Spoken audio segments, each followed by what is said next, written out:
Hey there, Titans. In this video, we'll talk about custom modals with Titan Web. Alright, so custom modal can be any page on your project that you want to show in a modal or redirect to, or it could be a page from an external project in Titan or an external site.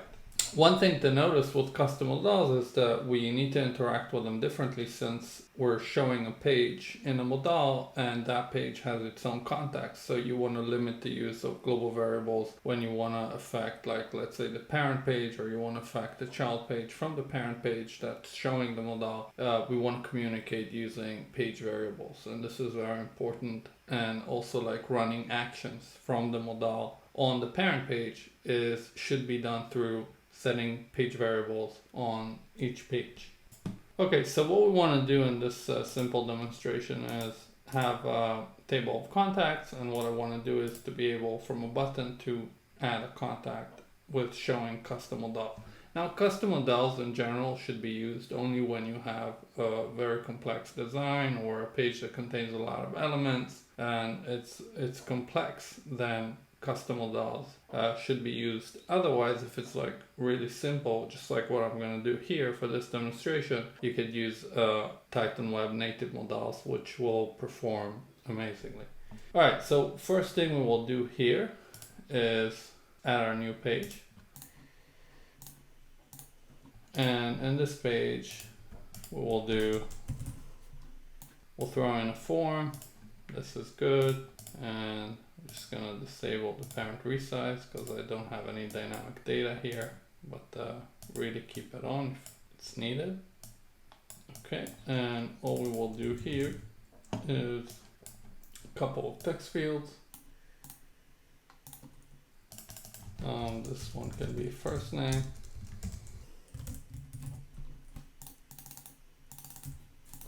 And this one will be last name, and let's put in an email field as well,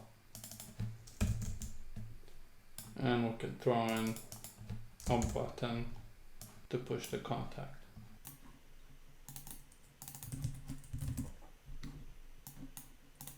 Alright, we can also merge the rows here and place this in the center.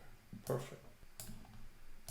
Now we have our modal ready. Now from this button, what we want to do is, in order for us to control the modal, is redirect go to page and then close modal, page actions and then close modal, so on and so forth, and we'll see this in just a second. Okay, so we have our button. The only thing left to do is to actually set up the push from the button. So we will push a new contact.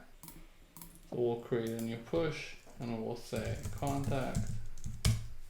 And I'll say create a contact. My action will be create, and mapping will be last name, first name, and email. And that's great. And we'll run a push. Now let's see what happens.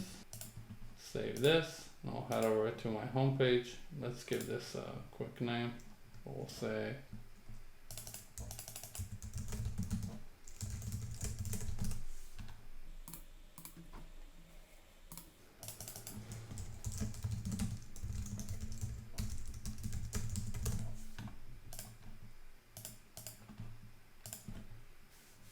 alright, so from the add a contact, the way we can open the custom modal is use redirect go to page, and here you can select if you want to redirect to an external URL, either using a variable or other, and put in your URL over here, and you can decide how you want to open this.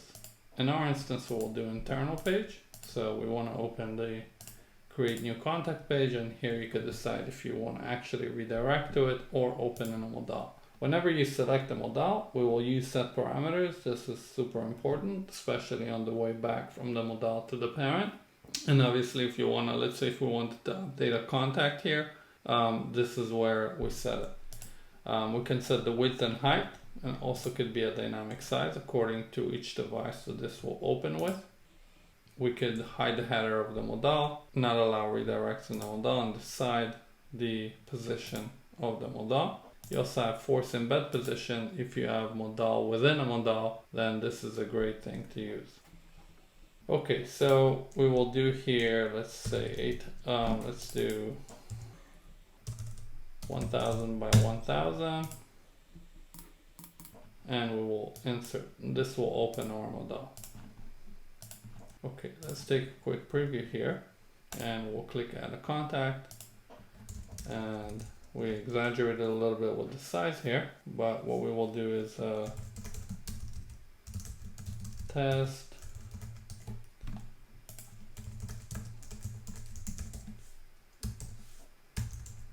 and we'll run the save. So we have our contact created, and we'll refresh the table, and we can see that our test one was created. But what we want to happen here is the moment that we save the page, we want to reload, close the modal, and reload our power table.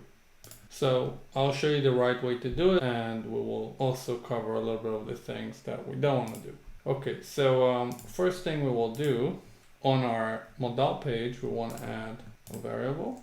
And we can say,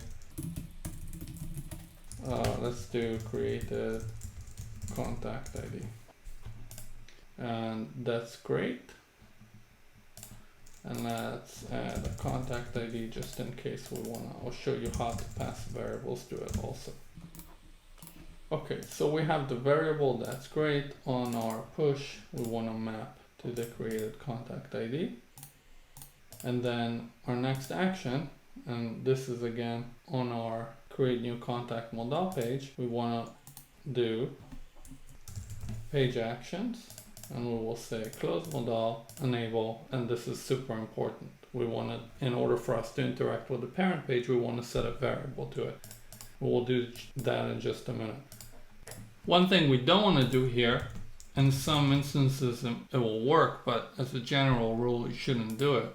We don't want to run, like if we want to refresh the table, especially after we close the modal, we don't want to run anything after we close the modal, and even before then we don't want to affect the parent page from our modal page. So all we will do here is I will apply this, and on the home page I'll add a page variable.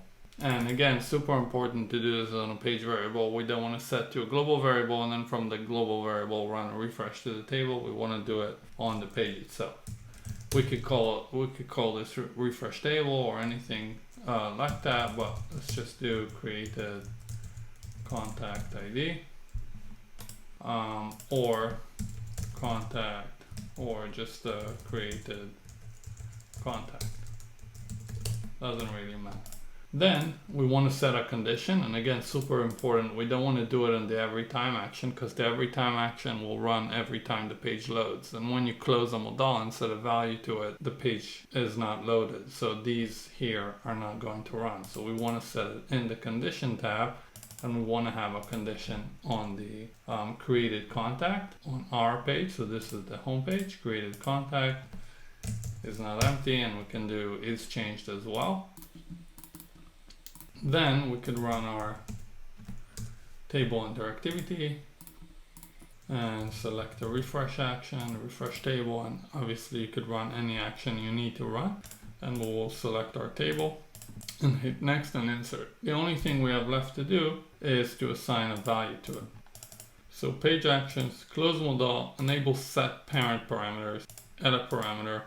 We'll select the correct variable, and we can set it from a field, and you can set any value to it. I always like to return the created record ID, and we will use the create new contact, created contact ID. We'll hit apply, next, and save. Save this, and now let's run a little refresh. We'll add a contact.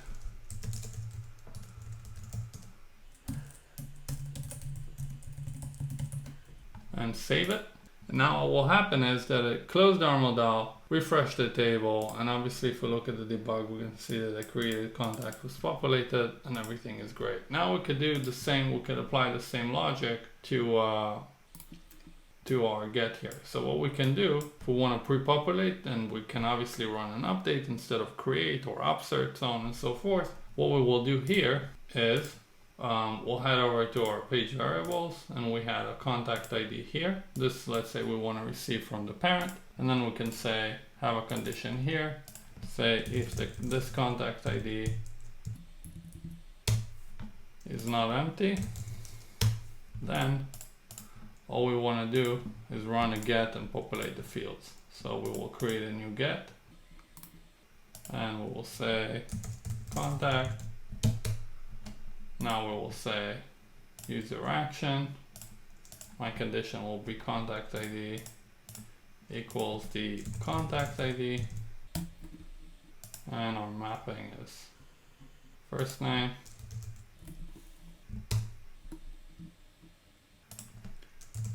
last name, and email, and we want to select it.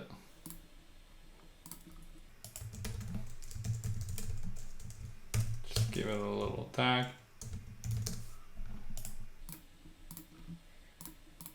And that's good. We'll save this. And now on our parent page, and again, this is using contacts, but you could use obviously any record in Salesforce, custom record, custom objects, standard objects, whatever you want. What we'll do here is once the user clicks the table, we'll pull up the modal, show the data, and then we can run a little update there as well. So added the mapping, add a column. You could do this in many ways. Let's just do it with an icon. Let's do, and obviously on the Power Table itself, you can enable quick updates. So it's not really necessary for this instance, but again, I'm sure you will find the usages for this.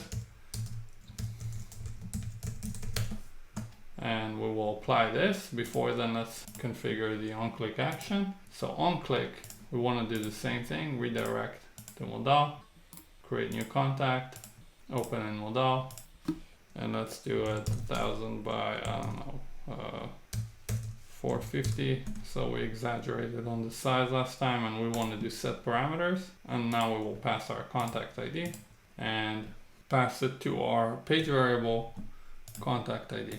Hit apply, next, insert, and apply this as well. Save, run a little refresh on our preview. We have our edit button. Once we open it, take a look at our contact ID. You can see that it's empty, so we didn't pass the right variable. Let me just see what I've passed here.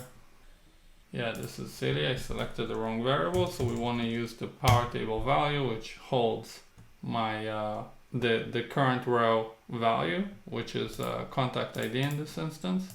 Let me show you this real quick. So if I'll go back to my mappings, you can see I'm storing the value of the contact ID. Perfect. And now we'll run again a little refresh, click the edit. We can see everything is pre-populated. And now again on the button, I could run an update instead of a create and update that record.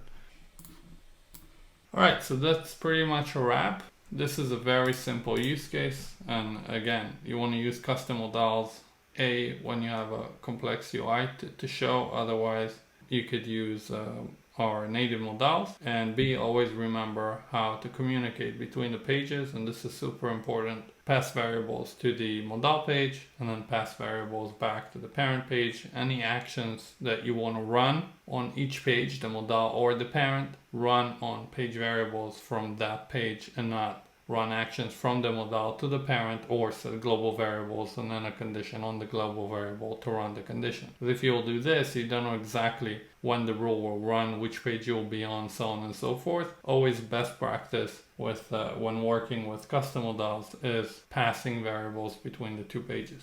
And this is how it's done.